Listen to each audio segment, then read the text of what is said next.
G'day guys, John Ferguson here and you're watching Off the Ruck, your weekly rugby breakdown. And today we're talking all about the Wallabies' final team of 2024. Their match is up against world number 2 Ireland, and it is going to be a cracker of an event because Ireland are celebrating 150 years of Irish rugby.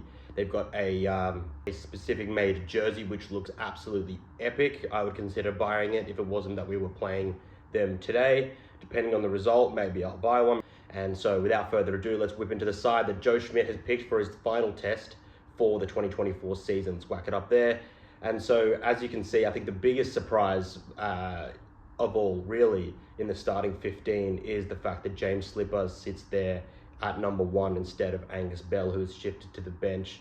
We'll get into that a little bit later, but then down the line, you've got Joseph Okuso-Suaalii, who slots back into the 13 jersey, despite big injury fears there earlier in the week. So, you know, you're wondering, is he going to play? Is he not? Is it a fracture? Is it a break? Thankfully, he's been cleared. It was just cleared as a dead arm, as Joe Schmidt said in his earlier press conference today. And that allows his partnership with Lenny Kitau to get a third run, like a third solid run. Hopefully he stays on the field longer than 30 minutes this time. And then also Max Jorgensen on the wing, and that shifts Harry Potter back to the bench. And so it's very much the side that beat England at Twickenham only a couple of weeks ago. And so Joe Schmidt has really found a nucleus that he's sticking with now. Unfortunately, no Will Skelton, because this is outside the World Rugby Reg 9 window for international play. But that also sees that locking pair of Nick Frost and Jeremy Williams return. So they're a very good duo. They're a very good partner. With Joseph Okuso-Suaalii, we have kickoff restarts threat for ourselves, and then we also have a safe ball handler for the kickoff receipts in Jeremy Williams. Nick Frost gives us good height at the line-out, something which we lacked last week against Scotland, where they kind of picked us apart. Brendan Paenga-Amosa was kind of put partially to blame there, but I think with another week of reps, a better preparation week, and connection with a taller person like Frost, that should shore up the line out. We may see the Maul slightly suffer because Skelton's not there, but all in all, the team is a lot more cohesive. And I think that is the story of this test, actually. You're looking at a cohesive unit which have played good amount of minutes together this season, and a lot of them are quite experienced. If you go across the team, there is a pretty decent average cap across them all, and that's kind of what we were building on throughout the year. That's something Schmidt has acknowledged that he needs to build on.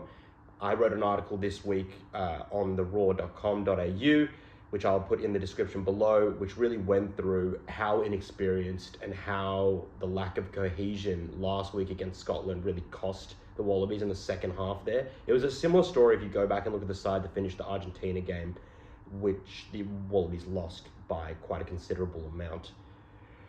The Wallabies side has done a couple of things to account for late game drop-off, which I think Joe Schmidt spoke about in his press conference today, really wanting to put out an 80-minute performance.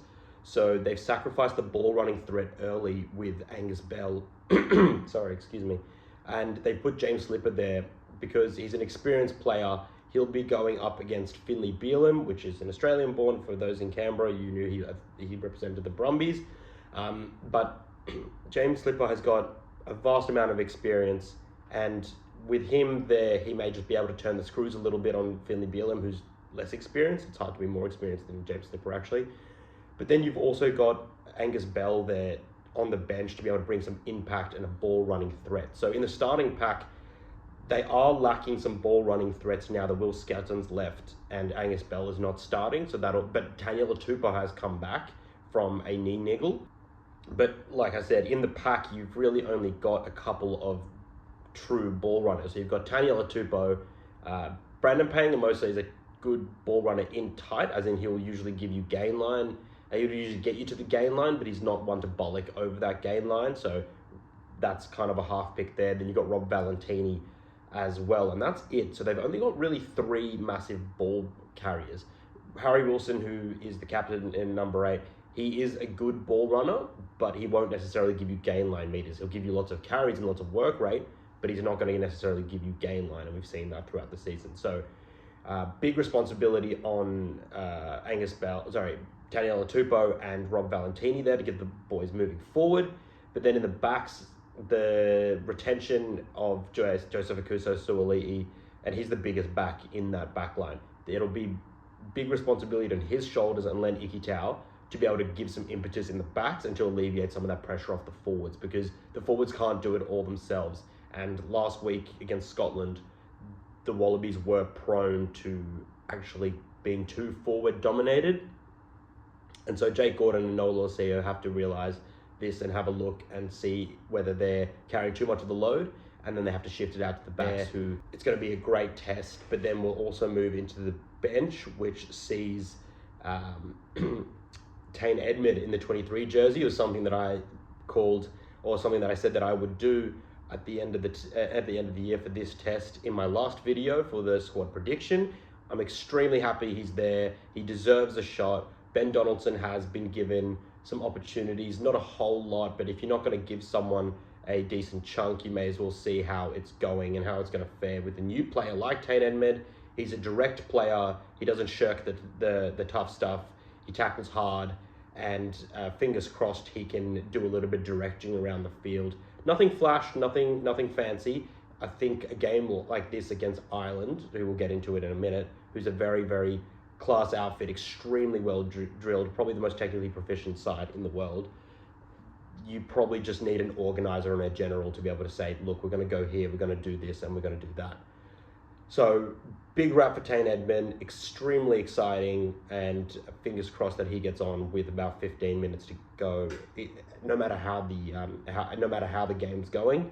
So he gets that cap and he puts himself in the frame to be able to pull on the Wallabies jersey next year as well, whether it's against the Lions or not. Becoming a Wallaby for Edmed is something that he's dreamed of. He's said so before, and it'll be really exciting for the young player. So fingers crossed. Looking at the Irish side, so on the opposite, we'll do a little bit of analysis on them, and then we'll come back together to see where the Wallabies can afford to attack this Irish side. For the Irish, their front row of Porter, Kelleher, and Bealham, it is not as strong as it would be if Tyke Furlong was there. He's currently out injured. That is probably a place, particularly for James Slipper, to attack Finlay Bealham there. We've already spoken a little bit about this, but I do think if Taniela Tupou is on his game, he can absolutely give it to Andrew Porter. He has a tendency to concede a couple of penalties, so maybe a little bit of free territory there, and possibly a couple of 3 points for Noah Losio to whack through. In the second row, Joe McCarthy is the big talking point. He is a young enforcer. He's massive. He's aggressive. And that matchup against Williams and Frost is going to be particularly exciting. I hope that Frost and Williams see this as a challenge against someone who's very much their own age, and they feel like they have to take personal responsibility to keep Joe McCarthy quiet. But it's going to be a tough job because he's a massive second rower. Then you've got the back row, absolutely world-class, but I think the biggest talking point is Caelan Doris. Caelan Doris, for those who don't know, the number 8 who wears a black headgear traditionally, he is the in-form number 8 in the world at the moment. He gets gain line meters like a prime form, like an in-form Artie Saivia does. He's quick, he's aggressive. He's absolutely one of the best ball carriers and has been getting, I think, the best post-contact meters of any forward. So when he comes running down the channel, expect him to cause a little bit of damage to those Wallabies, because it is a colossal impact every time that he runs the ball or he's on the defensive line.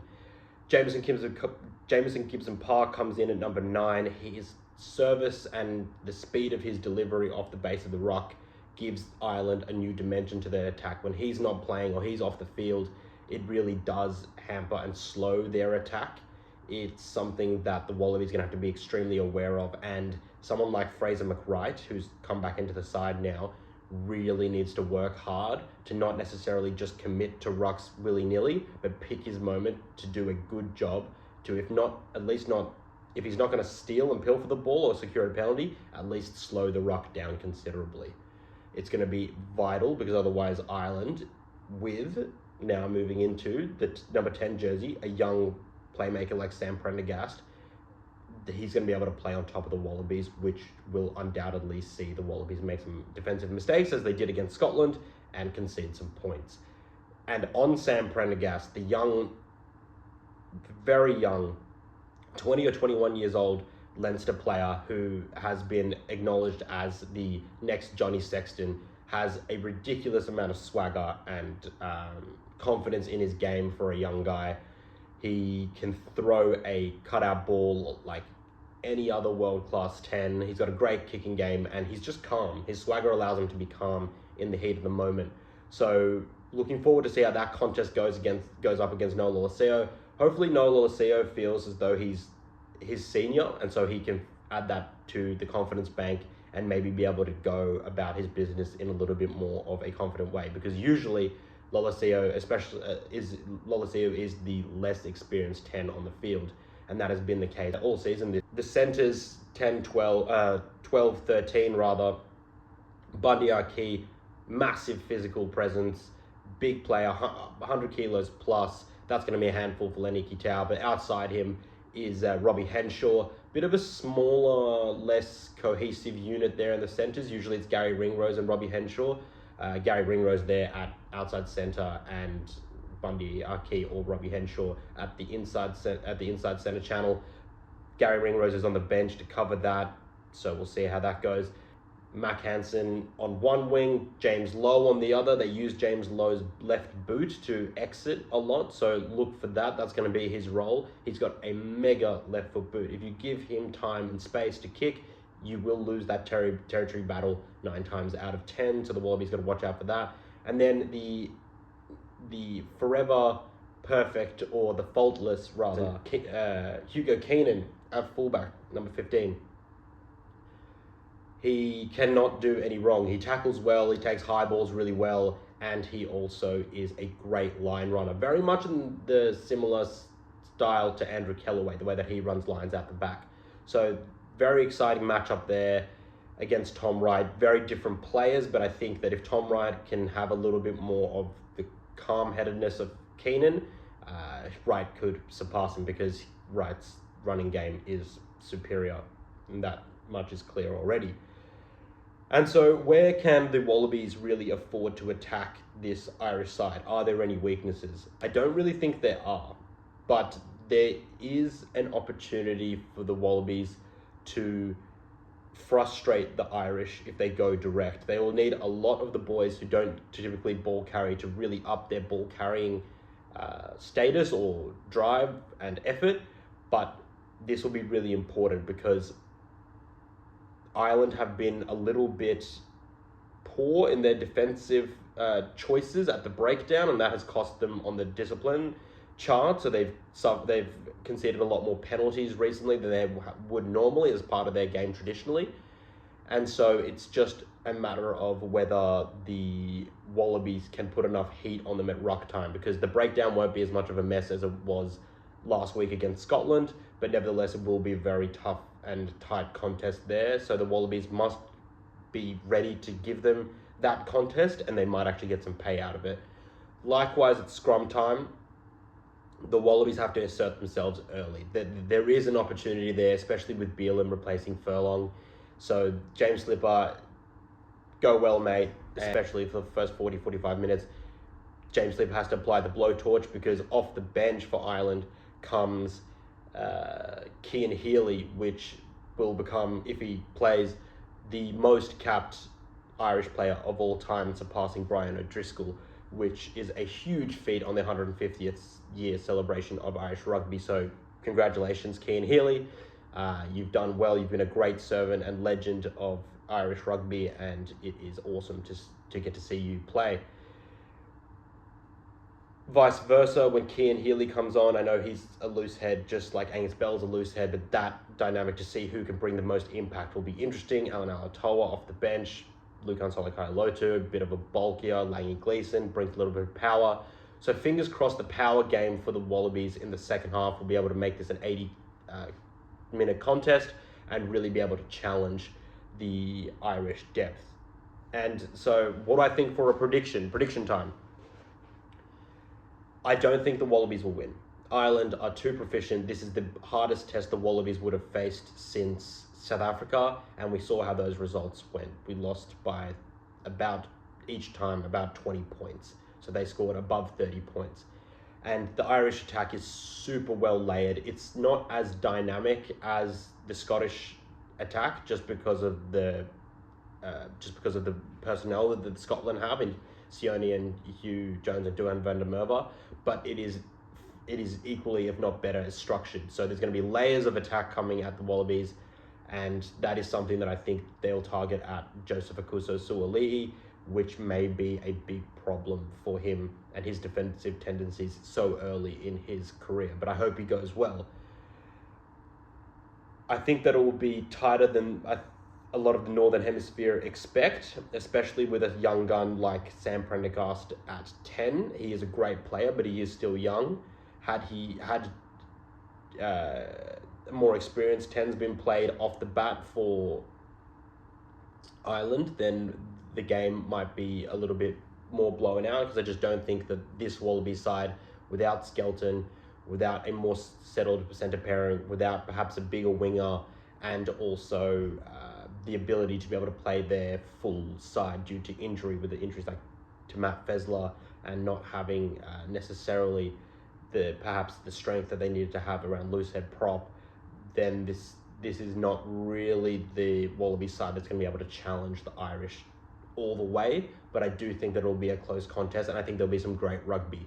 So, but I'd like to hear what you guys think. What do you think they're going to be score be? How do you think they're going to go? Let me know in the comments below, and I can't wait. This is the final test for the Wallabies in 2024, the final big game of the year. It's going to be a cracker. I'll be up in the wee hours of the morning to watch it, and I can't wait for the Wallabies to show us what they've got for their final game. So go well, Wallabies. I hope you guys enjoy it. Like, subscribe, share, and we'll try to grow the game of rugby in Australia. A couple of more videos coming out before Christmas, so let's give it a good push, and I'll catch you on the next one. Take it easy.